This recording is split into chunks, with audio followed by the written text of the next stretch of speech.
AF Urdu stories के देखने वालों अस्सलामु अलैकुम।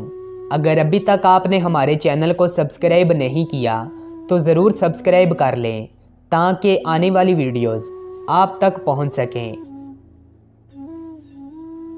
मेरा नाम ऐमन है। जब मैं लाहौर यूनिवर्सिटी से MA कर रही थी तो मैं और मेरी सहेली आयशा हॉस्टल में रहा करती थी। हमारी यूनिवर्सिटी में एक लड़का पढ़ता था जिसका नाम साइम था। साइम के साथ हमारी अच्छी दोस्ती थी। साइम मुझसे 1 साल सीनियर था। यही वजह थी कि मुझे जब भी कोई काम होता तो मैं साइम से कह देती और साइम हंसी खुशी मेरा काम कर देता था। हम तीनों अक्सर रात का खाना होटल से खाते थे। एक मर्तबा आयशा कुछ दिनों के लिए अपने घर गई हुई थी और मैं रूम में अकेली ही होती थी। रात तकरीबन 11 बजे का वक्त था। दरवाज़े पर दस्तक हुई। मैंने धीमे लहजे में पूछा, कौन? मैं साइम हूँ। मैं दिल ही दिल में खुश हो गई कि चलो गपशप हो जाएगी। मैंने दरवाज़ा खोला और साइम अंदर आ गया। साइम कहने लगा, आओ बाहर चाय पीने चलें। मैंने कहा, नहीं, आज मूड नहीं है, फिर कभी चलेंगे। साइम मेरे करीब सोफ़े पर ही बैठ गया। मैंने साइम से कहा, साइम मुझे कुछ असाइनमेंट्स मिली हैं, तुम मेरी मदद कर दोगे? साइम कहने लगा, क्यों नहीं। इसी बहाने साइम मेरे और करीब होकर बैठ गया। मैं यही समझ रही थी कि शायद वो समझाने की नीयत से करीब हो रहा है, इसलिए मैं इत्मीनान से बैठी रही। कुछ देर बाद साइम ने मेरा हाथ पकड़ लिया और कहने लगा, ऐमन तुम कितनी खूबसूरत हो, तुम्हारी झील जैसी आंखों में डूब जाने का दिल करता है। ऐमन तुम जैसी हसीन लड़की मैंने कभी नहीं देखी।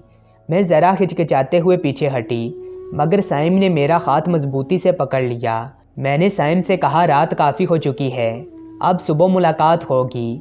मैं अभी सोफ़े से उठी ही थी कि साइम ने मुझे बाजू से पकड़कर अपनी गोद में बिठा लिया और मेरे साथ ज़बरदस्ती करने लगा।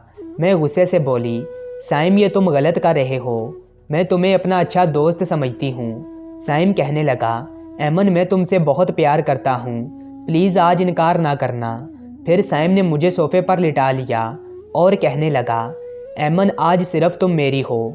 मैं उस वक्त मजबूर थी, इसलिए कुछ ना कर सकी। साइम मेरे कपड़े उतार रहा था और मैं बेबस उसके सामने लेटी हुई थी। जब वो अपनी हवस पूरी करके चला गया तो मैंने फ़ौरन दरवाज़ा बंद कर दिया और फिर पूरी रात बैठी रोती रही। सुबह मेरी दोस्त आयशा वापस आ गई। मैंने सारी बात उसे बताई। आयशा ने कहा, हम पुलिस स्टेशन चलते हैं, मगर मैंने आयशा को मना कर दिया क्योंकि मुझे अपनी बदनामी का डर था। मैंने आयशा से कहा, मुझे जहर दे दो, मेरा अब ज़िंदा रहने का कोई मकसद नहीं है। आयशा ने मुझे बहुत हौसला दिया और समझाया कि तुम्हारा आखिरी सेमेस्टर चल रहा है, इसके बाद तुम्हारे घर वाले तुम्हारी शादी कर देंगे। पागल मत बनो और दिल लगाकर मेहनत करो। फिर मैंने और आयशा ने वो हॉस्टल छोड़ दिया और दूसरे हॉस्टल में शिफ्ट हो गई। इस वाक़े के बाद मुझे समझ आ गया कि हमारा माशरा लड़के और लड़की को दोस्ती की इजाज़त क्यों नहीं देता, क्योंकि गर्लफ्रेंड का रिश्ता सिर्फ हवस की प्यास बुझाने तक बरकरार रहता है।